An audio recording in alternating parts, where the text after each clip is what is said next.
Good day, everyone, especially to you, Ma'am Ana Manilin B. Kaluskusin. I am Marky Cabildo Bulabon, a third-year BSED Social Studies student of North Shashaton campus. And today, I'll be discussing about curriculum localization. But before we delve into the lesson, let's have first our learning objectives. At the end of the lesson, students will be able to understand the benefits of curriculum localization in improving learner engagement and academic performance. Demonstrate ability to use drawings, symbols, and short phrases to represent connection between local elements through poster making. Appreciate the importance of cultural relevance and contextual learning in curriculum localization. Okay, so when you hear the word curriculum, what comes into your mind? The curriculum is the formal and informal content and processes by which learners gain knowledge and understanding, develop skills and alter attitudes, appreciation and values under the auspices of that school. DAL 1996. So what is curriculum localization? Curriculum localization is the process of adapting the national curriculum to fit the local context, including the learner's culture, languages, values, and community needs. It allows schools and teachers to make lessons more relevant, meaningful, and relatable to students' daily lives. So, why curriculum localization? The Philippines is basically a culturally diverse society. The Philippines is home to more than 100 ethno-linguistic groups, each with distinct way of life, beliefs, customs, and traditions. Basic education needs to be culturally responsive to the diversity, at the same time meeting the standard set by the national curriculum. The importance of curriculum localization. First is promote national identity. Curriculum localization can promote national identity by grounding education in local culture and history, but it must be done carefully to avoid fostering erosionary nationalism, local traditions, and promoting the deep understanding of one's own cultural context alongside a broader national one. Localization helps develop a stronger yet inclusive sense of national belonging and shared identity. The second one is empowers teachers. Curriculum localization empowers teachers by providing opportunities to make learning more relevant and meaningful for students through culturally appropriate content, local resources, and familiar context.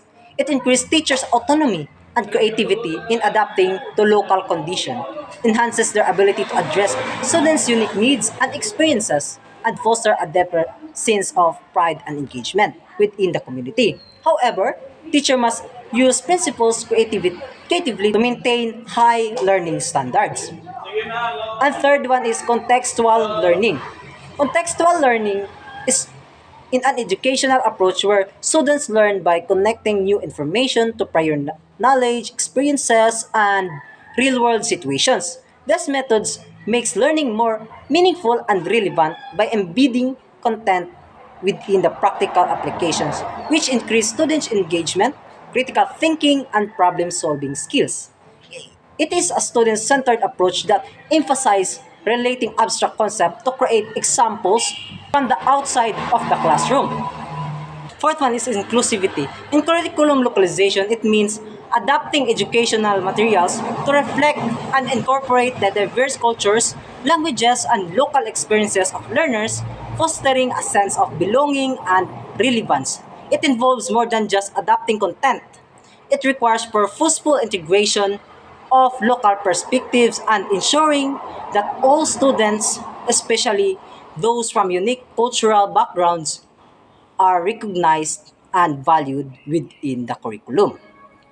Effective localization enhances learning outcomes, strengthens cultural sustainability, and promotes social and civic responsibility. By connecting learning to the students' immediate realities and communities. So the last one is cultural relevance. Means recognizing and integrating the unique backgrounds, values, and experiences of a specific group of people into systems, services, and communication to make them them more meaningful and effective for that audience.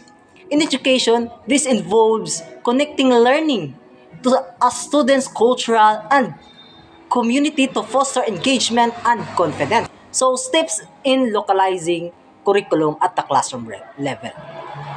First is identify localization goals and correlate with learning standards. Second is identify local content, resources, processes, and language diversities for integration in specific subject considering the nature of learner in the K to 12. So, third is identify the desired level of change or perspective that the teacher would like students to attain. And fourth, integrate the local content in the content of the subject matter or in the use of instructional materials. And lastly, use varied instructional activities and varied approaches to assess students' learning. So, principles of localization. Some pedagogical principles in the localization of the curriculum that must be considered by curriculum planners are: first, teachers should have a thorough understanding of culture of the community. Second is teachers should committed to empowering students and correcting social inequities. The third one is teaching processes should emphasize skills and practical applications of knowledge. And fourth one is people in the community learn by watching, listening, and doing. So, the teacher's role in localization. First is curriculum interpreter.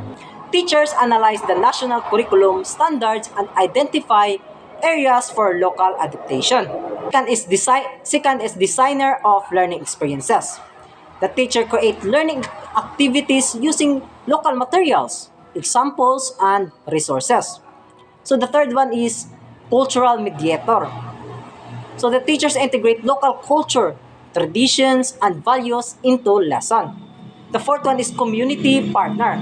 Teachers work with parents, elders, and local leaders to ensure lessons reflect community needs. And the last one is teacher is the evaluator. The teacher assess how localized materials improve students' understanding and skills. Okay, so thank you for watching and I hope you learned something today. Thank you.